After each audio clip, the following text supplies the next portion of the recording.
In this video, I'm going to show you one way to day trade using nothing but price action. I'm going to show you the entries, the exits, and how to scale out of it properly. And I'm going to show you a live trade. Let's get right into it. So right here, this is a 1 minute chart. So when you're day trading off the open, you need to use a 1 minute chart for this strategy because you're going to basically try to get in as cheap as possible. Now off the open, we have three very specific bars here. The very first bar that we have coming straight across is going to denote the open. So what we do always is we will go to our trusty charting service and we will click on the open and we will mark the open off.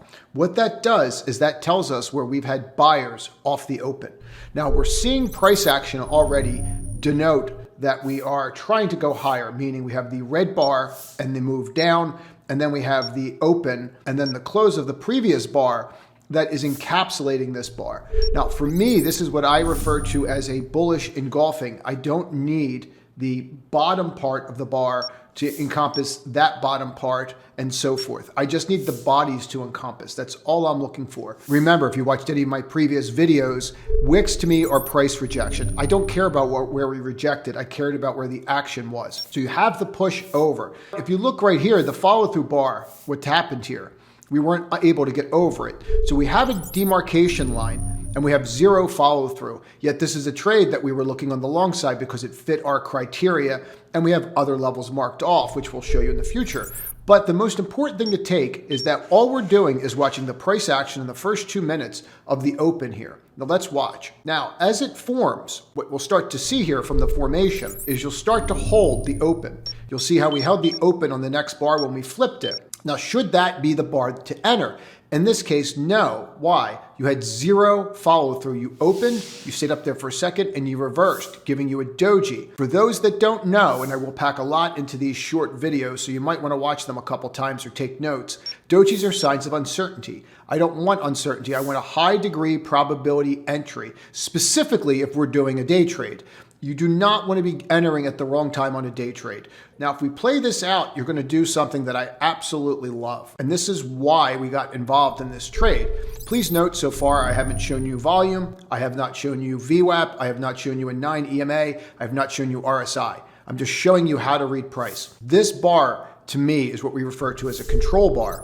Why? Since we broke out, we've stayed up, and no bar has closed outside of this bar. Please note that. No bar has closed outside of this bar. All these bars fit into there. That bar is in control. This bar is where the action is. Therefore, this bar becomes a control bar. It's a really important concept that I don't see a lot of people talking about. But what that's telling you is that whoever acted on that bar. So now what we're seeing is we're seeing rejection to the downside on wicks, and we're still looking for our entry. But I'm sure that you already see this, but we're going to point it out. And what we're looking at is we're just looking at this decline right here over and over again, but you're unable to get below the low of the control bar. Okay, I'm going to say that again. You cannot get below the low of the control bar. So what this does for us is it presents a great opportunity. Let's watch this play out. Once we squeeze and get over that bar and push, that is a clear indication. I have no volume on the screen. I have nothing. This is your entry bar. This is very clearly your entry bar. If you are scalping, you can do two things. You can wait for the next bar.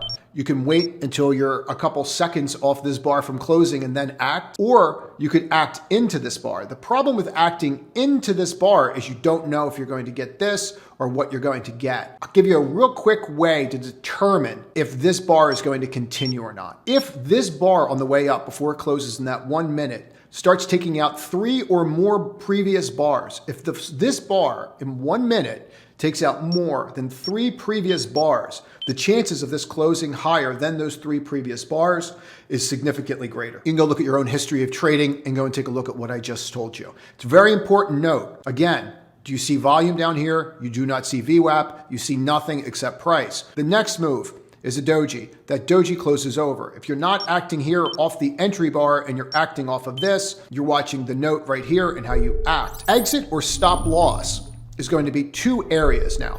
It's going to be below this bar or it's going to be below this bar. It's up to you to determine the risk. What I would suggest in this situation off of this particular pattern, which held that open, which was what we were watching, this was what we would refer to as a key level, correct?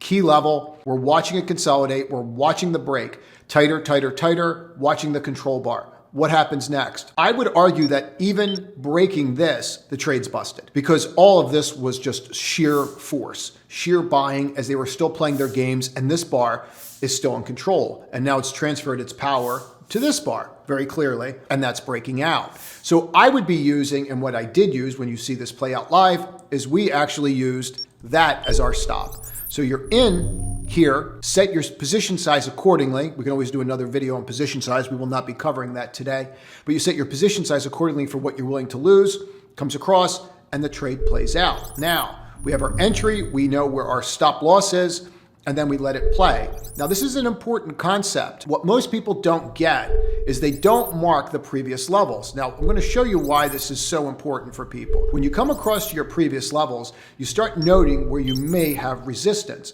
So I always tell people, always mark your previous highs. You always want to know where those previous highs are because they're going to be your levels of interest. This up here for me was roughly around a 916 level where consolidation you didn't really push over, but we could even say 917 for in here, and you can see this area in here as well. So we're watching these areas and we're watching how they act into them. So when you have these areas, what we want to do is the following. We want to watch how they're acting.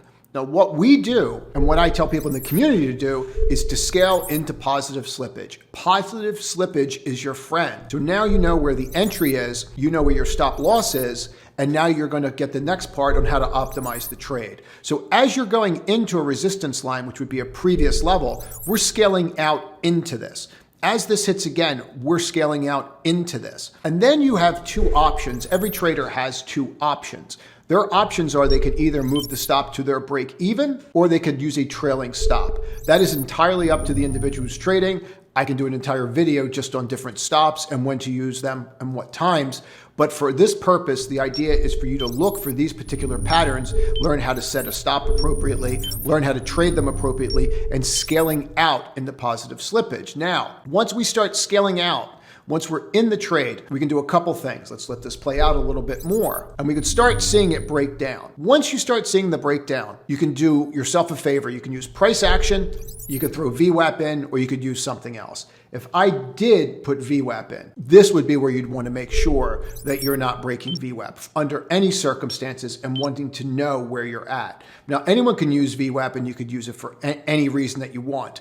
But I think it's really pertinent that VWAP, when I'm doing this, was not a reason for me to get in the trade. I want to be very clear about that. For me, it was how we're turning and how we're turning in here and how we're consolidating at that open. But you could use VWAP. But by scaling out into this, whether you're doing in 20% increments, some people do as much as 80% and then move the stop to break even on the rest. We can get into risk versus reward and why you do what you do, but you just want to watch this play out. Now, this is why you're scaling out of the trade, so that you're not down here guessing. We're not telling the stock what it's going to do. Our target on the trade, as you're going to see this live in a second, was to get us to this 917, 916 level. That was our target.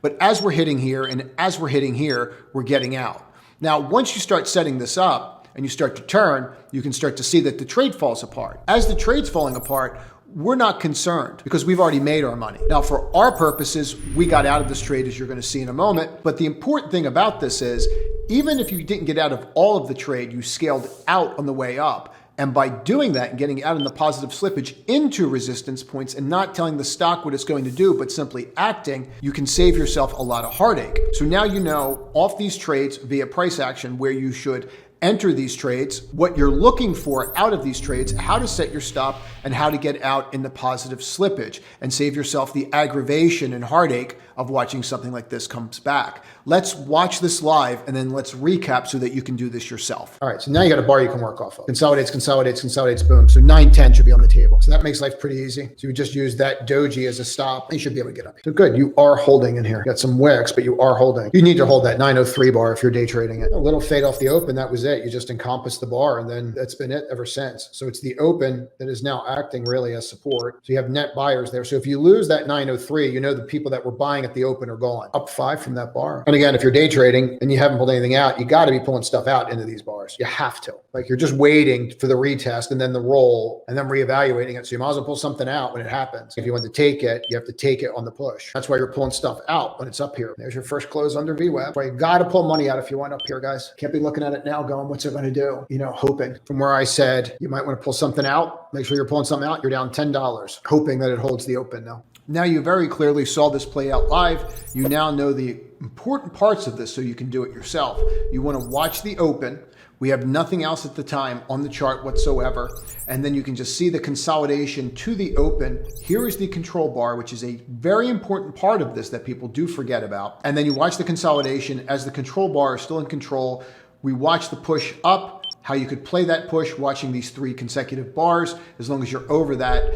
And then you watch here, you set your stop at the next bar on the breakout. You're watching the push and you are pulling money out this whole time. The easiest way to understand how to start looking when to pull money out from my perspective, and I'll give you this quick tip. You just look at it and go, okay, my risk was about $1.50. And when I start pushing up and you start making $3, $4, $5, you're 2.5, 3.5 times your risk. You want to be pulling money out. Now, whether you're pulling out 20% or 80% on these moves, that's up to you. How you use your trailing stop on the rest, of course, that's up to you. A great demarcation line always is to watch VWAP and then watch how you're acting at VWAP. But at some point, you're going to have to realize that it was a day trade, so you want to lock what is best. Always when I give examples, I want to give real life examples where we did real trading in the community because it shows you how it works. Pointing at a chart and not seeing it live, it makes it a little difficult because technical analysis in and of itself, and people can say that from hindsight. So it's important to understand the steps so that you're ready for those steps when the trade sets up. If you found this helpful, comment below. I will make more of these. Comment on how you think they could be better.